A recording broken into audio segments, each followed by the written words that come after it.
नमस्कार दोस्तों, आप सभी लोगों का वेलकम एंड स्वागत है। कुछ ऐसे कॉमन सवाल हैं आप लोगों के जो कि कमेंट में पूछे थे, आज हम उनका जवाब देने का प्रयास करेंगे। उसके अलावा दूसरा जो इम्पोर्टेंट सबसे महत्वपूर्ण बिंदु है वो ये है कि आंसर की चैलेंज हो गई है, समाप्त हो गया है समय। कौन कौन से प्रश्नों पे चैलेंज हुआ है, तो कुछ प्रश्न हमारे पास पहुंचे हैं जिन पे आंसर की चैलेंज की गई है, वो आपको बताएंगे। तीसरा जो है इंपॉर्टेंट बात यह है कि रिवाइज आंसर की और रिजल्ट ये कब तक जारी हो सकता है।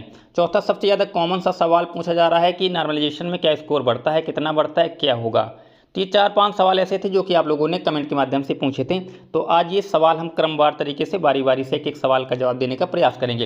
लेकिन चैनल पे नए हैं, सब्सक्राइब वाला बटन अभी तक नहीं दबाया तो सब्सक्राइब कर लीजिएगा। वीडियो को शेयर नहीं करते आप लोग, कर दिया करिए। और लाइक वाला बटन दबाना ना भूलिए, क्योंकि लाइक दबाने से और लोगों तक वीडियो जाता है और लोगों तक मदद हो सकती है। जो लोगों को जेन्युइन लोग होते हैं उनकी भी मदद हो जाती है। तो सबसे पहले ये प्रश्न जो इन्होंने पूछा था इसको ले लेते हैं, फिर आगे की बात करते हैं।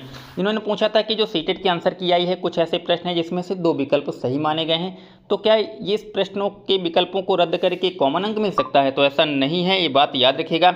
जो आंसर की में 2 विकल्प सही हैं, तब उन दोनों में से अगर आपने किसी को भी चुना है तो फिर आपको आंसर अंक मिलेगा, नहीं तो फिर बाकी अगर आपने गलत ऑप्शन चुना है तो अंक नहीं मिलेगा, कॉमन अंक नहीं मिलते। इस बात को ध्यान रखिएगा।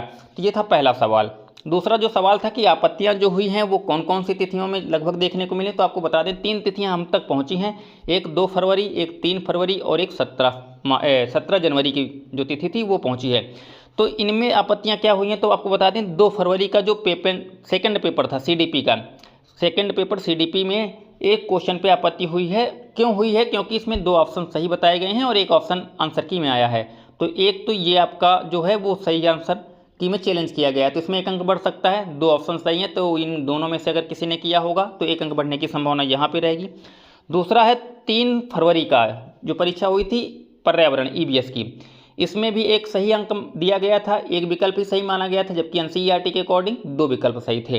तो यहाँ पर भी कॉमन अंक जो है दोनों में से बच्चों के बढ़ सकते हैं, कुछ बच्चों के, तो 1 अंक जो है यहाँ पर भी देखने को मिल सकता है। तीसरा था 17 जनवरी 2023, यानी 17 जनवरी को जो एग्जाम हुआ था ईवीएस का, यहाँ पर भी है। तो ईवीएस के यहाँ पर भी एनसीईआरटी के अकॉर्डिंग 2 प्रश्न जो थे, विकल्प में 2 उत्तर दिए थे, लेकिन उसमें सबसे बड़ी समस्या ये है कि एएम पीएम का मामला चल रहा है। कुछ छात्रों ने कहा यहाँ पर एएम पीएम नहीं दिया है, तो इसलिए जो आंसर है वो गलत हो रहा है, तो इसलिए इसका कॉमन मिल सकता है। तो हाँ, इस प्रश्न पे हो सकता है कि इस प्रश्न को निरस्त करके सभी लोगों को 1 अंक कॉमन दिया जाए 17 जनवरी को, तो हो सकता है। लेकिन संभावना एएम पीएम में फंसी है, हो सकता है मिले, हो सकता है सीबीएसई अपनी करता है और ना भी दे, लेकिन मैक्सिमम टाइम सीबीएसई अपनी करता है, इस बात को याद रखिएगा। 1 से 2 अंक मैक्सिमम बढ़ाता है सीबीएसई, ज़्यादा गलतियां कभी भी नहीं निकालता, ज़्यादा गलतियां मानता भी नहीं है। तो ये बात भी आप लोग याद रखिएगा, क्योंकि काफ़ी लोग कहेंगे कि काफ़ी ज़्यादा फर्क देखने को मिल रहा है आंसर की में, ये आंसर गलत है, तो ऐसा नहीं है।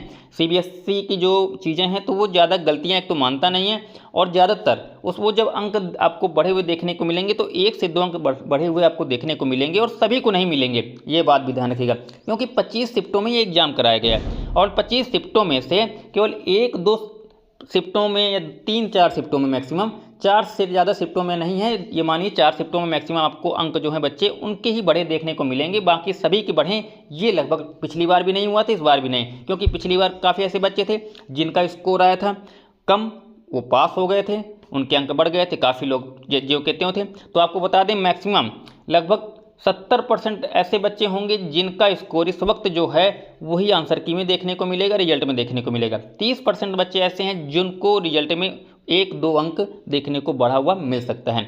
अब ये लक वाई फैक्टर कहें या फिर आपका लक कहें कि आप पास भी हो सकते हैं और नहीं भी हो सकते हैं। अब दूसरा इंपॉर्टेंट सवाल जो कि सबसे ज़्यादा पूछा गया नॉर्मलाइजेशन को लेकर, तो नॉर्मलाइजेशन में आपको बता दें कुछ ऐसी शिफ्टें हैं, 2-3 शिफ्टें हैं, उसमें 1 से 2 अंक का फर्क देखने को मिल सकता है। कुछ लोगों के सवाल थे कि अंक घट सकते हैं क्या, तो बिल्कुल नहीं, ये बहुत रेयर में, ऐसा अभी तक नहीं देखने को मिला। पिछली बार हाँ कुछ बच्चे कह रहे थे कि 1-2 अंक मेरे कम हो रहे हैं, तो ऐसा बहुत रेयर में हुआ था।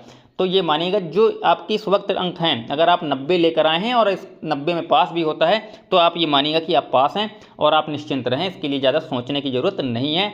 इस बात को आप लोगों को ध्यान रखना है। तो 1-2 अंक फर्क देखने को मिल सकता है, ज़्यादा देखने को नहीं मिलने वाला। उम्मीद है आप लोगों के जो सवाल थे वो जेन्युइन तरीके से सॉल्व हो गए होंगे। कोई सवाल है तो कमेंट में पूछ सकते हैं। फिर मिलते हैं नए वीडियो में नई जानकारी साथ, तब तक के लिए जुड़े रहिए। चैनल को सब्सक्राइब नहीं किया कर लीजिएगा, लाइक शेयर नहीं किया हो तो अभी तक कर दीजिएगा। चलिए दोस्तों, इस वीडियो में यहीं तक। जय हिंद, वंदे मातरम।